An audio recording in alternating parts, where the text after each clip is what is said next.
I can't tell you how excited I am for this announcement. I'm now joined by Congressman JAMIE Raskin for a new series that we're calling Class with JAMIE Raskin.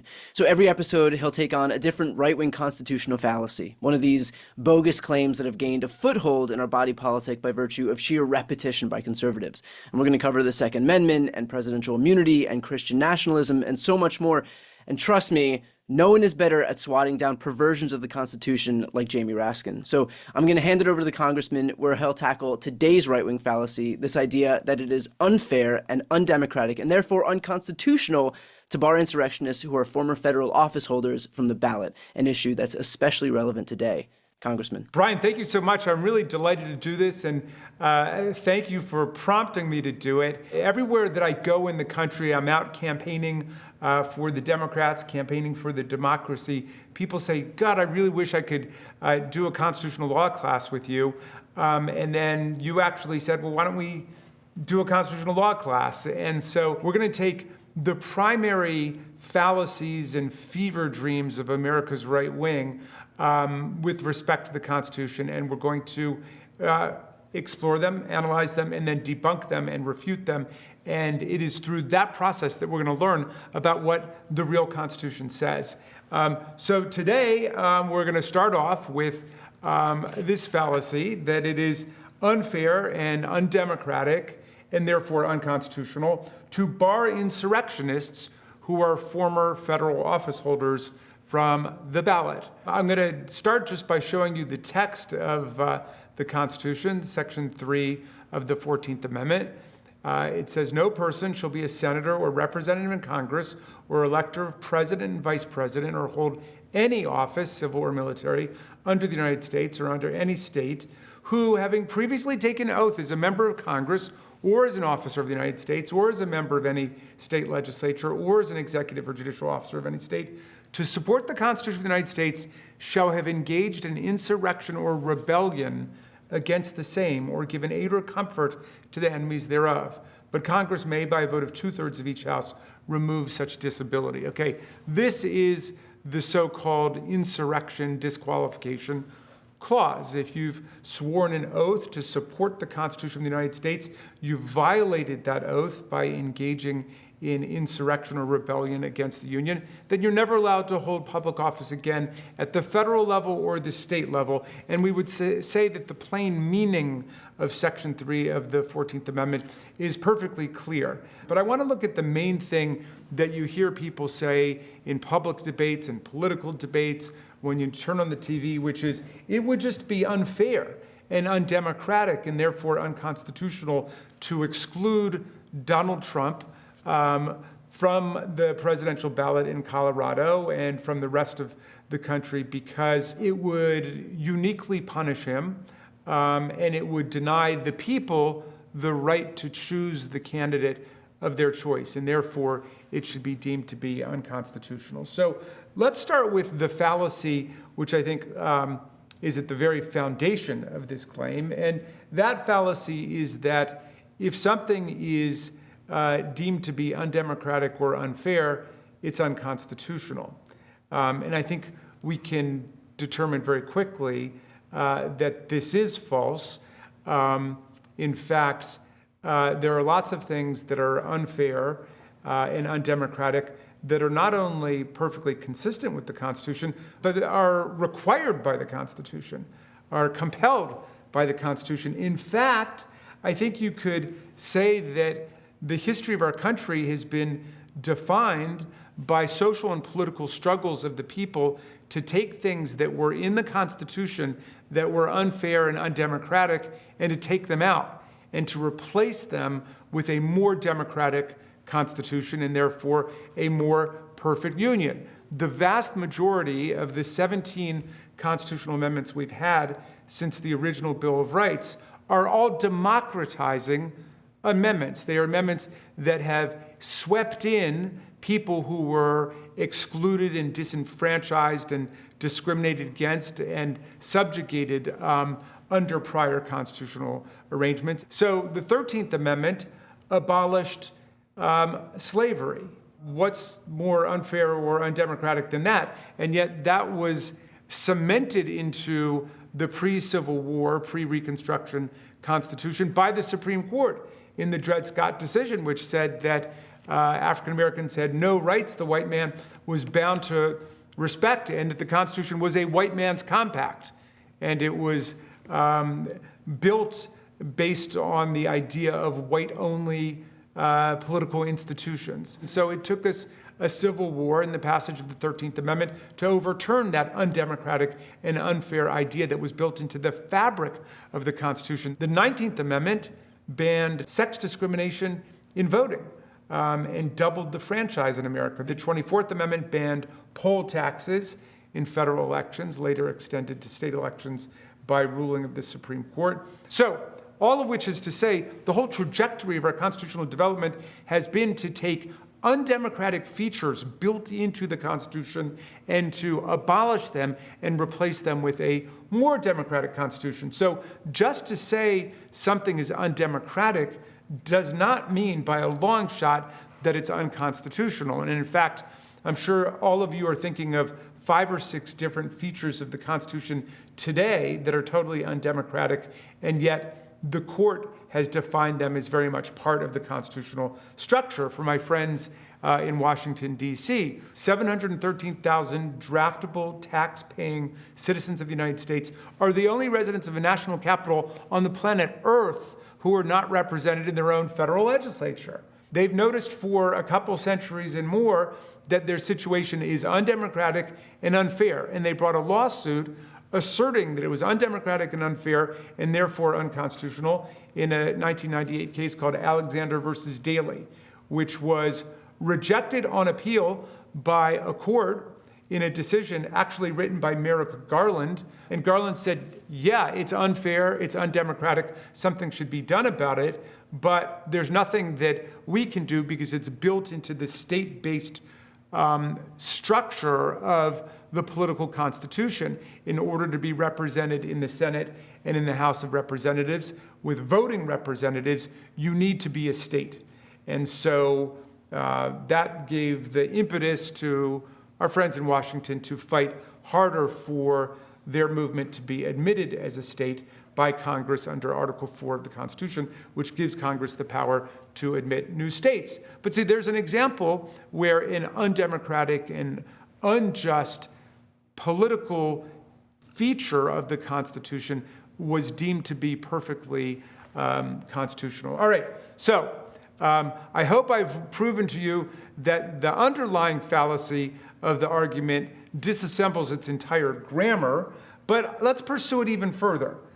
They would say it's undemocratic and therefore unconstitutional to ban insurrectionists like Donald Trump from the ballot. Okay, and I will take on the claim that it's undemocratic. All right? Now, I want to start this way. I've heard several commentators opine that it's profoundly unfair to treat Donald Trump as a unique case for disqualification for service as president of the United States, just because he sat there for 3.5 hours watching his mob violently attack our police officers and break their fingers and arms and legs and jaws and necks and so on, putting dozens and dozens of them in the hospital while he sat in the dining room adjacent to the Oval Office watching it on TV. And so it said, well, why should he be treated differently from anybody else? It's not fair to him, and it's not democratic in terms of denying the people to choose who they want for president. Well, I would start with this. More than 100 million Americans are disqualified for running for president of the United States. You've got to be a natural-born citizen to run for the United States. So not just a citizen, but a natural-born citizen. There are 35 million people, by my count, who are disqualified for that reason alone. They might be fantastic presidents, but they can't serve. And there's a much larger group that's disqualified. There are more than 75 million people who can't run because they're not old enough to run. You've got to be 35 years old in order to be president of the United States. That, too, is in the Constitution. In any event, you get the point. there is a massive disqualification of people who can't run for president based on age, based on their place of being born. By the way, somebody who understands that principle perfectly is named Donald Trump, because he ran around the country on his birther conspiracy theory campaign saying that Barack Obama could not hold the office of president because he was born abroad in Kenya. Now, that was a lie. He was wrong as a matter of fact. Barack Obama was not born in Kenya. He was born in the United States. But Trump was right on the principle. If he had been born out of the country, he would not have been qualified. And Donald Trump is not qualified for the same reason. He is an insurrectionist, and the Colorado Supreme Court determined he was an insurrectionist with 5 days of fact-finding at trial with witnesses and testimony mobilized on both sides, and heard the case and determined that he had indeed participated in insurrection. That just echoed, of course, the grounds for Donald Trump's impeachment. He was impeached by the House of Representatives for having incited insurrection against the Constitution and against the Union. And when it went over to the Senate, there was a 57-43 vote agreeing with the House of Representatives that he'd incited an insurrection. Now, Trump did beat the constitutional spread, as we say, because there were only 57 of 100 votes against him. We needed 67 in order to convict.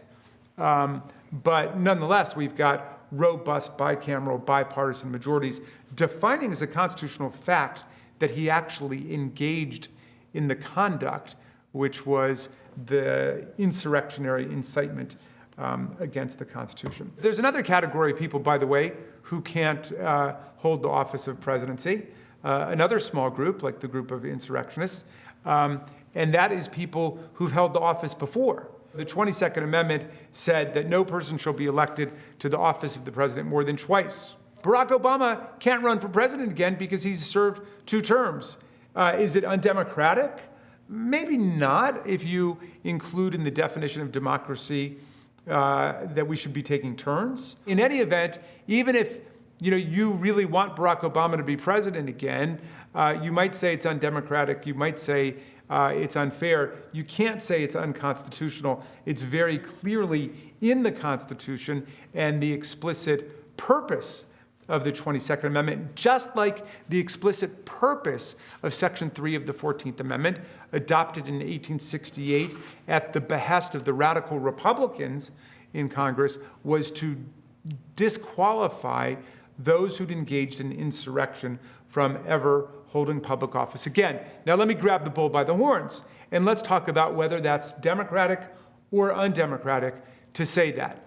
And I'll start with something that Abraham Lincoln said at the beginning of the Civil War in 1861, where he said that insurrection is a war on the first principle of Republican government. The first principle of Republican government, which is the right of the people to choose their own leaders. Now let's think about what happened on January 6th, 2021. There'd been a vigorous, aggressive presidential campaign across the country.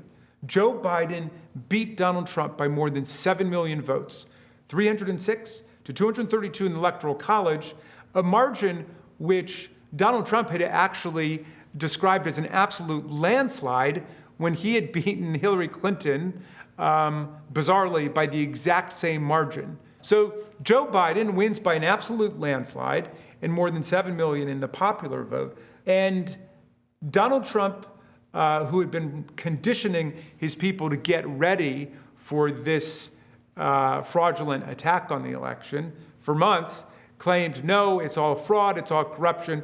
He brought 60 different cases, federal and state cases, all over the land. And in 60 different federal and state court judgments, 8 of them at least rendered by people that Donald Trump had himself nominated to the federal bench when he was president, the courts uniformly declared that there was no electoral corruption, there was no electoral mischief, there was no electoral fraud, and they rejected each and every one of those claims. And yet, As everybody knows, Donald Trump went ahead to go to the state legislatures to try to get them to reverse the popular votes of the people and just appoint electors in GOP-controlled states for Trump. He went to election officials like Secretary of State Brad Raffensperger in Georgia and said to them, just find me 11,780 votes. That's all I want. He was asking for fraud. That wasn't Donald Trump trying to stop electoral fraud. That was Donald Trump trying to commit electoral fraud. Just like he tried to accomplish a coup against his own appointed leaders in the Department of Justice who refused to fabricate charges of electoral fraud, and then he wanted to pluck from the bowels of the DOJ bureaucracy one guy, Jeffrey Clark, who was willing to do whatever Trump asked him to do. And remember his demand for the DOJ officials, just call the election corrupt and leave the rest to me and my friends in the House, by which he meant, of course, Jim Jordan and the gang. But when it came to January 6th, everything came down to Mike Pence. Let's get the Vice President of the United States to step outside of his proper constitutional role, which was ministerial and bureaucratic in nature, just to preside over the joint session of Congress, receiving the Electoral College votes that had been sent in by the governors in the so-called certificates of ascertainment, and unilaterally declare that Donald Trump was the winner. Simply pronounce that he would be president, or similarly, to kick the whole thing into the House of Representatives for a so-called contingent election under the 12th Amendment. And in a contingent election, they knew that we would not be voting the way we usually vote in the House, one member, one vote, but rather one state, one vote. And they knew that they controlled 27 state delegations. The Democrats controlled 22. One state, Pennsylvania, was split down the middle with 9 Democrats, 9 Republicans, and their votes would have just been nullified. I don't believe that the good at-large representative of Wyoming at the time, Liz Cheney, would have cast a vote for Donald Trump under those fraudulent circumstances. But even had she defected, they still would have had 26, and they would have been able simply to anoint Donald Trump the president. They were prepared at that point for him to storm in. Remember, he wanted to ride in on the shoulders of the mob like Mussolini, and then simply declare himself president, probably impose martial law so he could call in the National Guard that he'd been holding at bay all day long to put down the insurrectionary chaos he'd unleashed against us, and then blame the whole thing on Nancy Pelosi, which is what he proceeded to do anyway. So that was the basic plan when he was an insurrectionist. And I go back to what Lincoln said. That was an assault on the basic principle of democratic government. Where does it all leave us? Well, I would say that Section 3 of the 14th Amendment is actually a strong statement of democracy, that it is the democratic community and the democratic nation which are the important thing, not the ambitions of any one person or other. Those of us who aspire and attain to public office are nothing but the servants of the people.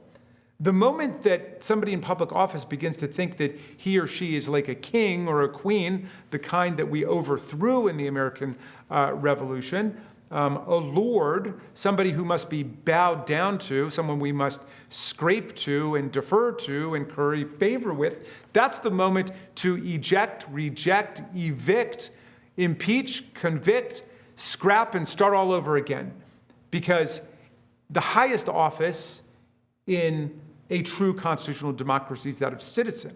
What's important is that government of the people, by the people, and for the people continue, as Lincoln put it in the Gettysburg Address. So that just deals with, I think, the big argument against use of Section 3 of the 14th Amendment, which has blown my mind, that there are people who basically want to turn off different parts of the Constitution. Like it's a dishwasher or something, you can just turn it off. You got to take the whole Constitution. It is the rule of law for all of us, and it is the operating manual for American democracy. But I promised that in these encounters I would try to be as brief as possible. You got to forgive the constitutional law professor in me. And Brian, I'm going to turn it back over to you to see if you've got some fundamental questions or ideas. Well, I definitely have questions, and thank you for all of that. But we're going to continue in just a moment. But first, very briefly, can you tell us what we can do on our end to support you? Can you talk about Democracy Summer? And this is the basis of why we're doing this series, because we want to have some call to action here. Well, look, we're in the fight of our lives to defend the Constitution, to defend our democracy, to defend our freedom. We need the young people of America to be engaged and mobilized, registered to vote, and participating in this election. And long ago, Brian, I turned my campaign, which spends no money on TV, radio, pollsters, consultants, none of it, I've turned it into a school, the Democracy Summer School, and it has spread first from the 8th District of Maryland to the rest of Maryland, the Mid-Atlantic, Pennsylvania, Virginia. We've spread across the country, and the Democratic Congressional Campaign Committee has adopted Democracy Summer. We're hoping we'll get every one of the 50 states, as well as D.C., and the territories represented, where there will be Democracy Summer young people, high school and college kids, on the ground working in the campaigns, but also participating during the week in a series of seminars and discussions, not unlike this one, where we actually take the American Constitution, we take American history, we bring in the best historians,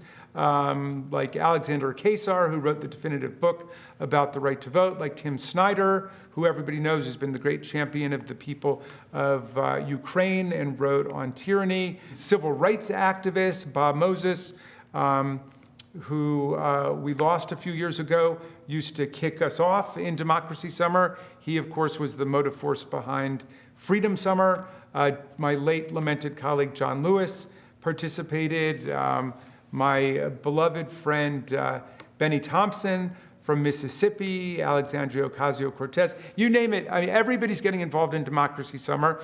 And as the other party, Brian, turns itself more and more into something like a cult of personality, an authoritarian religious cult of an allegedly charismatic personality, we've got to turn ourselves into a school.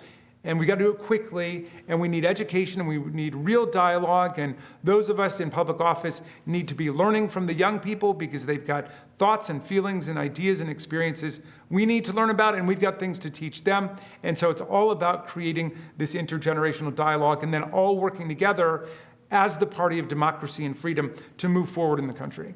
And of course, I'll put a link in the post description of this video and right here on the screen. So for anybody looking to support Democracy Summer, you can go ahead and follow those links. Congressman, can you speak to the legitimacy of the threat by Republicans that if Donald Trump was ever disqualified from the ballot, that they would do the same thing to Joe Biden? I mean, I don't discount any Republican threats of any kind at all. And of course, we know that Donald Trump's basic response to any episode of accountability in his life is, we're going to do the same to you. And so he views the rule of law in totally personal terms. Like the only reason that he's been fined hundreds of millions of dollars by New York State for deliberately committing financial fraud and repeatedly and pervasively committing financial fraud is somebody's out to get him. So he has a completely paranoid understanding of the rule of law. I mean, he steals hundreds of government documents, top secret, classified security documents. He's repeatedly told he's got to return them. There's a subpoena. He gives some of them back. He hides the rest of them, and then refuses to take responsibility for it. So I don't believe that the Supreme Court is going to make Section 3 of the 14th Amendment work. Alas, I think that the court has been so populated with right-wing Federalist Society hacks at this point that they're not going to demonstrate fidelity to the rule of law in the text of the Constitution. If they were, you're probably right that some people would turn around and say, oh, Joe Biden engaged in insurrection or rebellion when he did some completely imaginary or fictional thing that has already been debunked more than a dozen times in the House Oversight Committee. So we could expect that, but at that point, we're just being told to give up on the rule of law, because if we try to enforce the rule of law against criminals, then they're going to turn it around and try to use it against people who abide by the law. Can you speak on this idea that a conviction is required to disqualify anyone from the ballot under the 14th Amendment? Well, that's not the way that it was understood after the Civil War and during Reconstruction. There wasn't even a federal insurrection statute. We just impeached Donald Trump for inciting insurrection, and that was defined in constitutional terms. It wasn't defined according to a particular statute. So if you analogize it to impeachment, it's been very clear for American history that high crimes and misdemeanors are not necessarily statutory offenses. They don't have to be, and I think it's the exact same thing here. Insurrection can be used according to its common sense understanding under the Constitution, even without regard to this or that particular statute. In any event, sometimes I hear the MAGA people saying that, this is not an insurrection. Nobody has been charged or held guilty for insurrection. Look, we have hundreds of people who've been convicted of violently assaulting federal officers, destroying federal property, disrupting the peaceful transfer of power, a federal proceeding, as well as seditious conspiracy, which means conspiracy to overthrow or put down the government of the United States. So that is, in any commonsensical interpretation of the word, insurrection.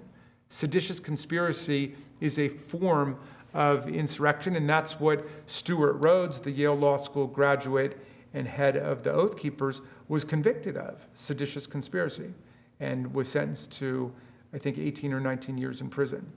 Well, given the fact that all of these underlings of Donald Trump were convicted for seditious conspiracy to that exact point, why is it that no prosecutor, in your opinion, has attempted to prosecute Donald Trump, who oversaw, who incited this whole thing in the first place?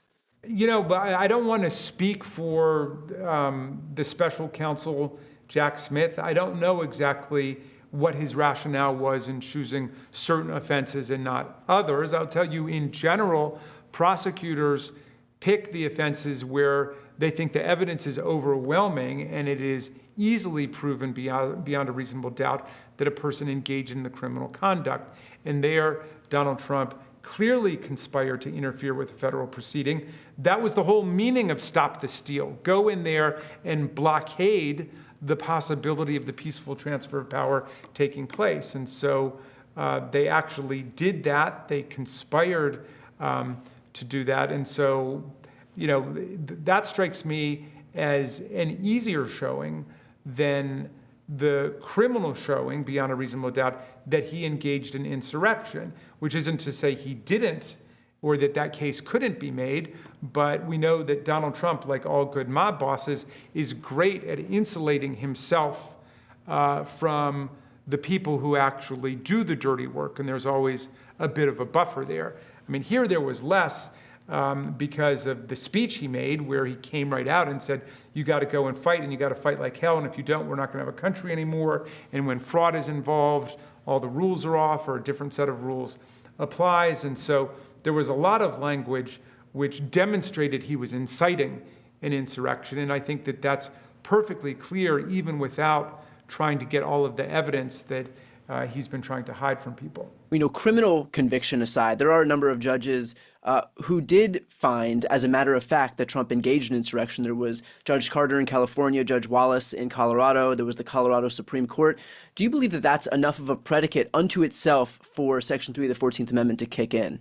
Well, look, the Supreme Court is going to give us some kind of interpretation of Section 3 of the 14th Amendment. It might be the most minimal interpretation, which is basically that the courts don't have anything to do with it unless and until Congress acts to define insurrection, or Congress acts to set up a process by which people are deemed to be insurrectionists. I believe that Donald Trump, for all practical purposes, has already been defined as an insurrectionist who engaged in insurrection by the House and by the Senate in impeaching him for incitement to insurrection and for voting 57-43 to find that he'd engaged in insurrection. So that gives us whatever factual predicate is necessary to corroborate what the Colorado Supreme Court did by engaging in a far more searching and thorough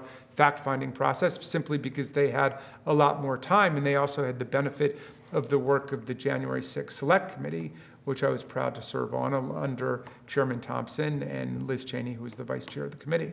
Now, if Section 3 of the 14th Amendment didn't apply to Donald Trump, what would somebody have to do for it to actually apply to them? Well, what was amazing to me about the oral argument, Brian, was how much everybody was basically taking it for granted that he was an insurrectionist. So much of the discussion was based on the idea, well, let's assume that he really was. And the argument was far more about whether it was all right for a particular state to act to exclude him from the primary ballot when these Republican voters came in to say he was excluded because he was an insurrectionist, and then for the Colorado Supreme Court to uphold that, and then for the U.S. Supreme Court to issue an interpretation that would apply to the country. That struck me as a very logical thing that Colorado was asking for. They were saying, we have interpreted the federal Constitution as we must because it is supreme under the supremacy clause of the Constitution. The U.S. Constitution is supreme over federal law, over state constitutions and state law all the way down. And so we all have to interpret the U.S. Constitution. And so when Justice Kagan said, well, does that mean that one state could make a decision that would affect the rest of the country in a presidential election? Of course it means that. That's built into the electoral college system. Most states, for example, have restored the voting rights of people who are former prisoners. And they've said if you've done good time, you get out of prison, you have every other right restored to you, you can vote too. But there's 6 or 7 states which still say, no, you can't vote if you're a former prisoner. You're just disenfranchised for life unless the governor pardons you. Well, that dramatically affects what's going to happen in the election in that state, and that's going to affect the outcome in the election. But in any event, although that's how electoral federalism works, and I was really surprised by that question, what the Secretary of State and the Supreme Court of Colorado and the Attorney General were saying is, now we want the U.S. Supreme Court to exercise its authority under Marbury versus Madison to say what the law is, to look at the entire factual record that's been assembled in painstaking detail by the Colorado courts, and then to determine whether or not Donald Trump was an insurrectionist who engaged in insurrection and whether he should be barred from the ballot or not. I want to draw everybody's attention back to something that you said just earlier about the qualifications for being on the ballot. I know we kind of breeze over this idea of whether or not this will be enforced, but Section 3 of the 14th Amendment is essentially one of 4 disqualifying factors for a president in the entire Constitution. You spoke about 35 years old, natural-born citizen, already served 2 terms, and didn't engage in or give aid or comfort to those who've engaged in insurrection. You can literally be a murderer in prison and still not face any prohibitions from running for the presidency of the United States. So can you speak to the significance of this clause, given how few disqualifying factors there actually are in the Constitution? Yeah, I mean, that's a great point. When the radical Republicans brought the 14th Amendment forward in 1868, they were really trying to create a revolution in American political society, which had been so based on white supremacy and slavery before the Civil War took place. And so, the 13th Amendment had abolished slavery, and the 14th Amendment proclaimed equal protection and due process against the state governments. Section 2 of the 14th Amendment was an effort to actually punish states if they continued to disenfranchise the African-American male population. And then Section 3 of the 14th Amendment started off as a very broad principle The strong radical Republicans, I think including Thaddeus Stevens of Pennsylvania, they wanted to say anybody who engages in insurrection or rebellion, anyone, whether or not they'd served in public office before or not, shall never be allowed to vote again or hold public office. So you can see how broad that was. They wanted to disenfranchise everybody who'd participated in the secession or in any future insurrection. And when it got over to the Senate, they said that's far too broad. We need a narrower principle here. And so they said it should not apply to everybody who participates in insurrection, but only those people who are most culpable.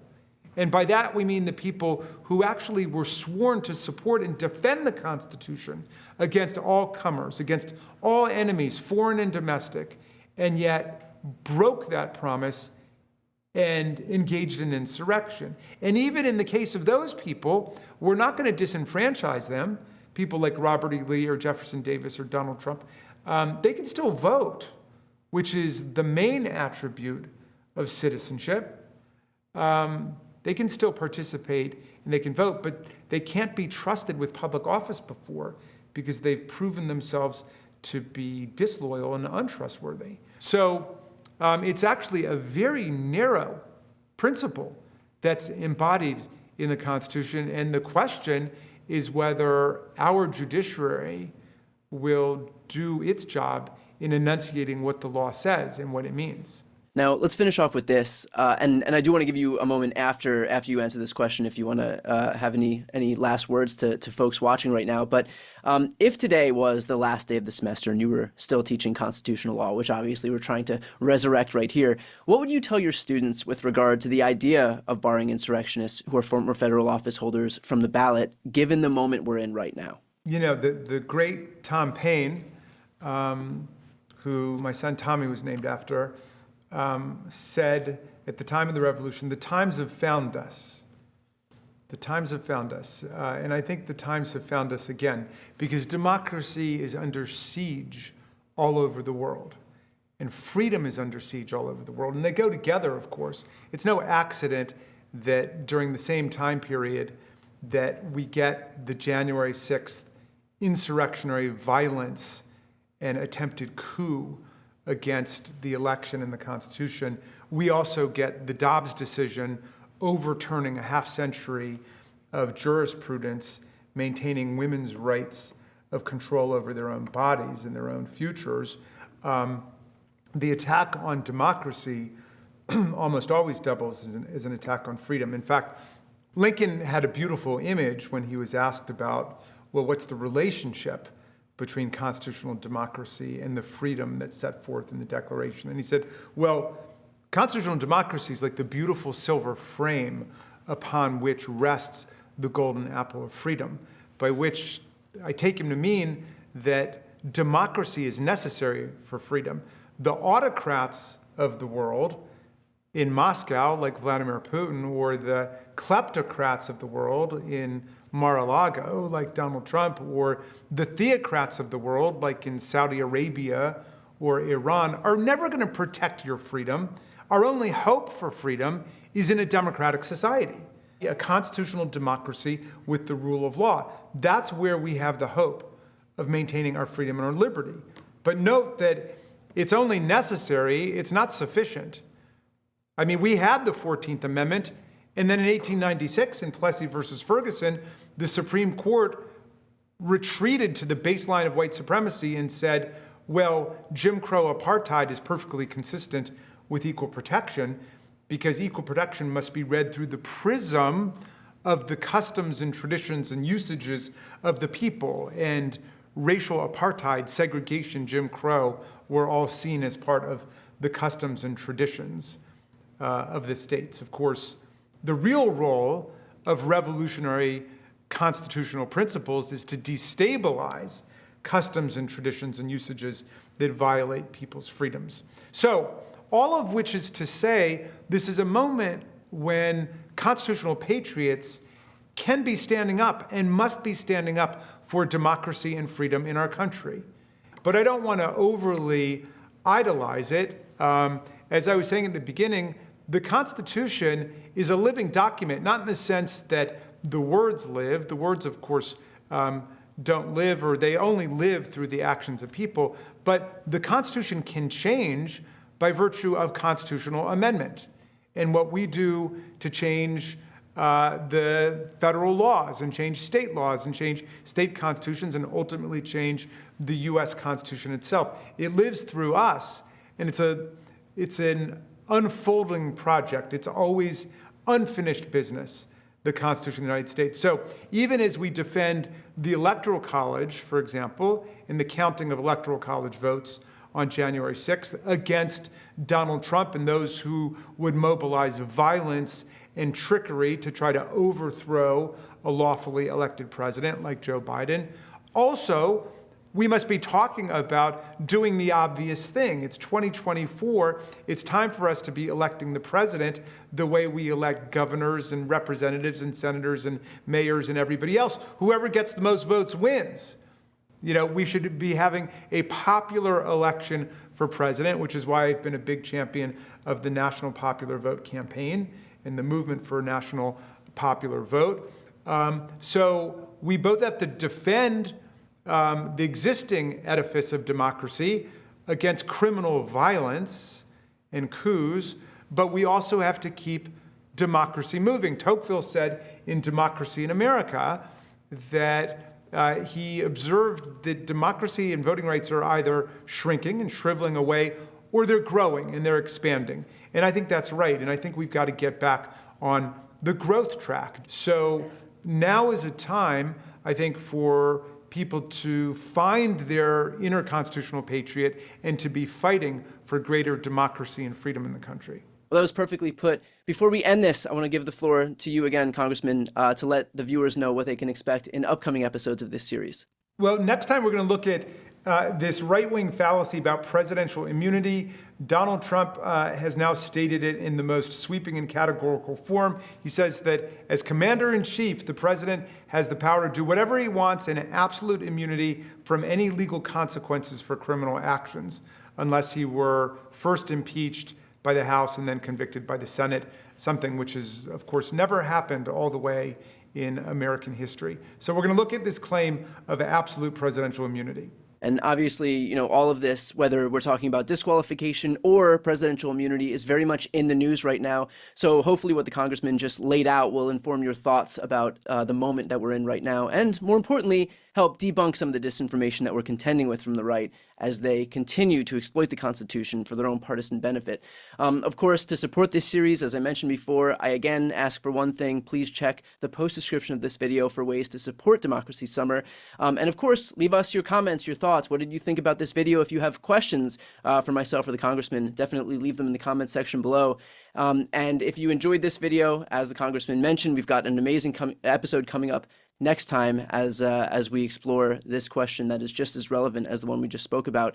So to see more, please make sure to subscribe. I'm Brian Tyler Cohen. I'm Jamie Raskin. And this is Class with Jamie Raskin.